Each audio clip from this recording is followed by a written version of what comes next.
adventures. Greetings all, welcome once again to News from Bear Country. I am your host Chuke. Thanks to all the viewers who are sending me these articles through my website, email, all that. Really appreciate it. And I just can't make this stuff up. Every Friday I'm talking about more bear attacks somewhere, and it just blows my mind. I mean, I don't know what they need to do. I say we take all these bears that are attacking people and reintroduce them to California. I think that'd be a great idea. But anyways, the first message is from Joe Odham. Another bear attack in Japan. There's been a bunch of bear attacks in Japan. Mauling victim calls for ruthless response. So this says, another bear attack. As former victim calls for ruthless response, bears have learned humans are weak. I agree 100%.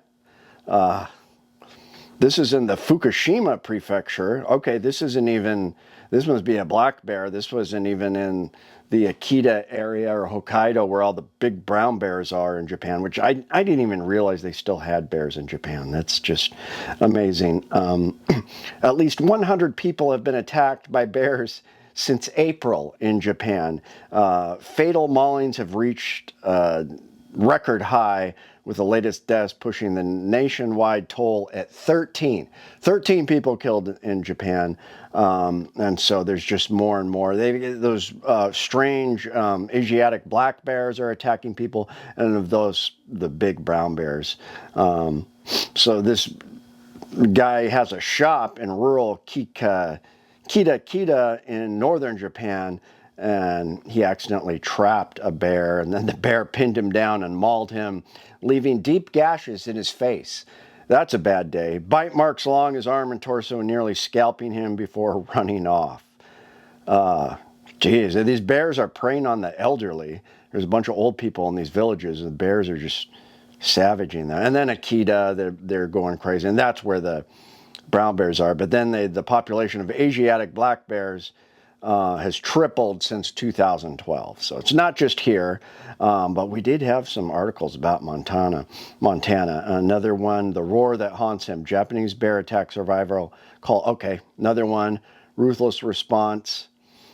China warns citizens in Japan about wildlife risk amid surge in bear attacks. Thanks, China. It's like, thanks, Obama.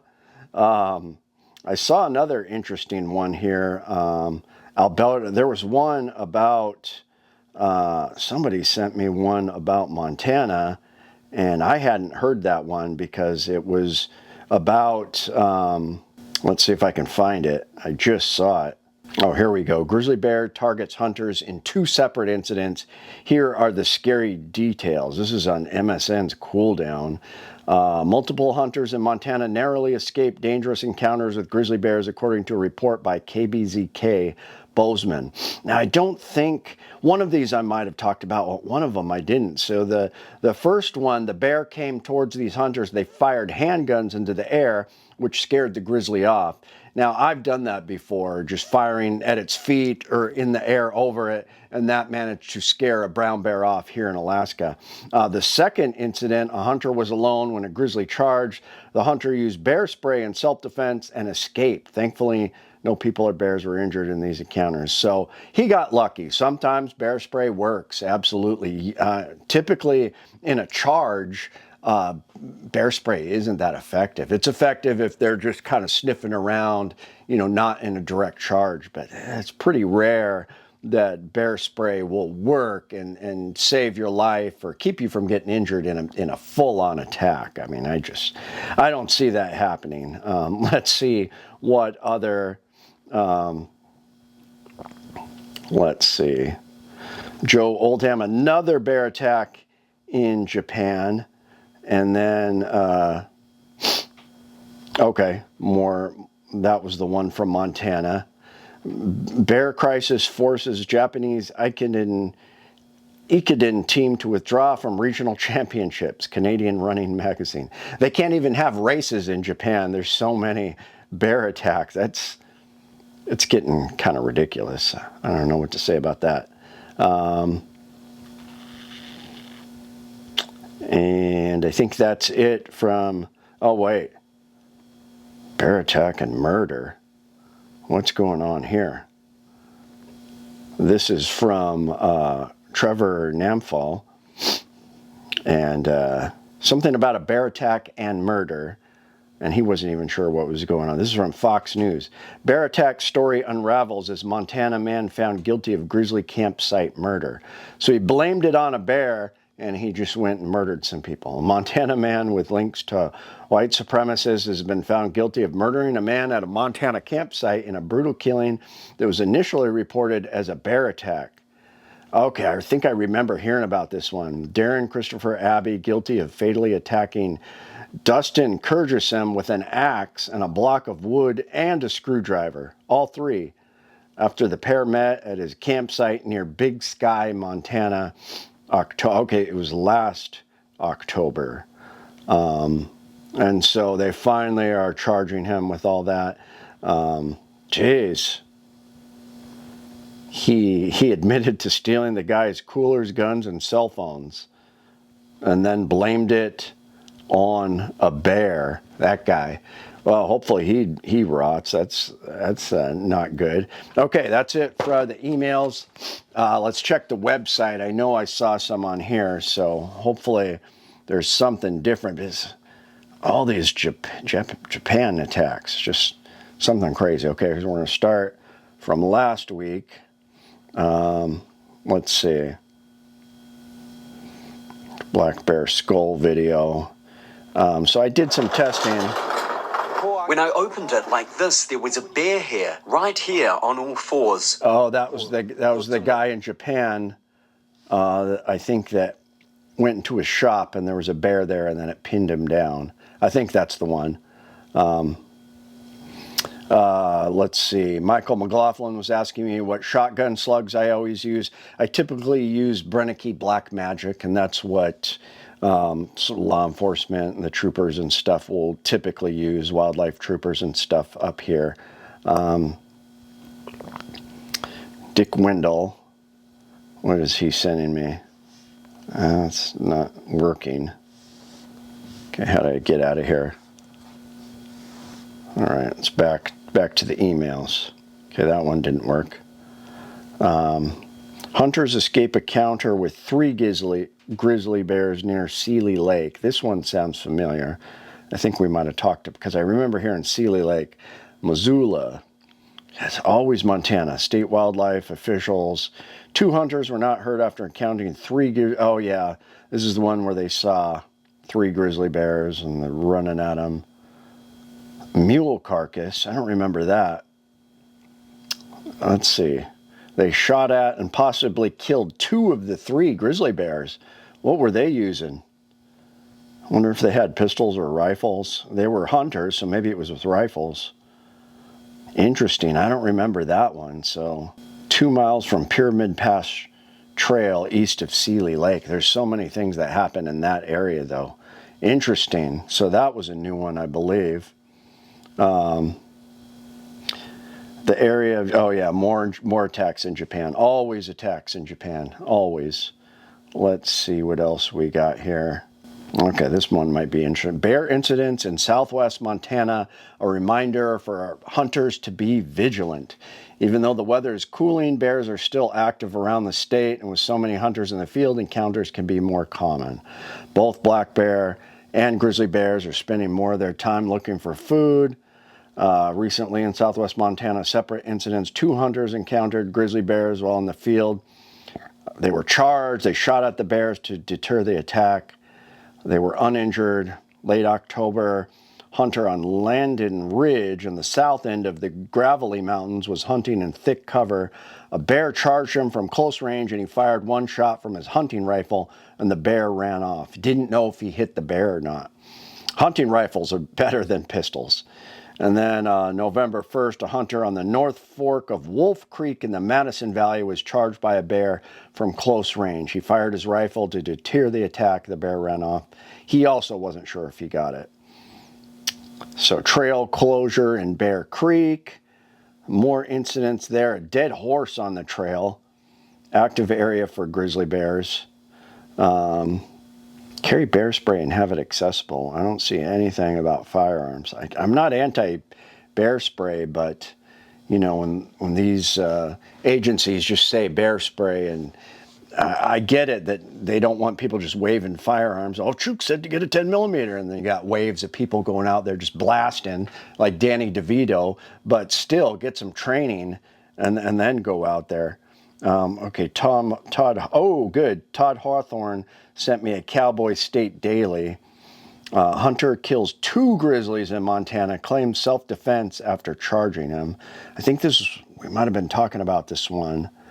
Oh yeah, the mule deer carcass. So here's the story. The 2 hunters, they weren't named in reports. They were hiking back to retrieve a mule deer carcass.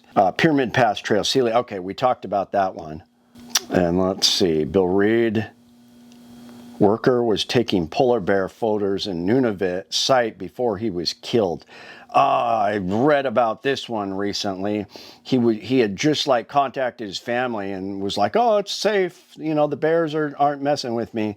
Polar bears, you know, they're the ones that'll actively hunt you. So he was working at a radar system installation on Brevoort Island in Nunavut. Man, part of a fuel tank cleaning crew.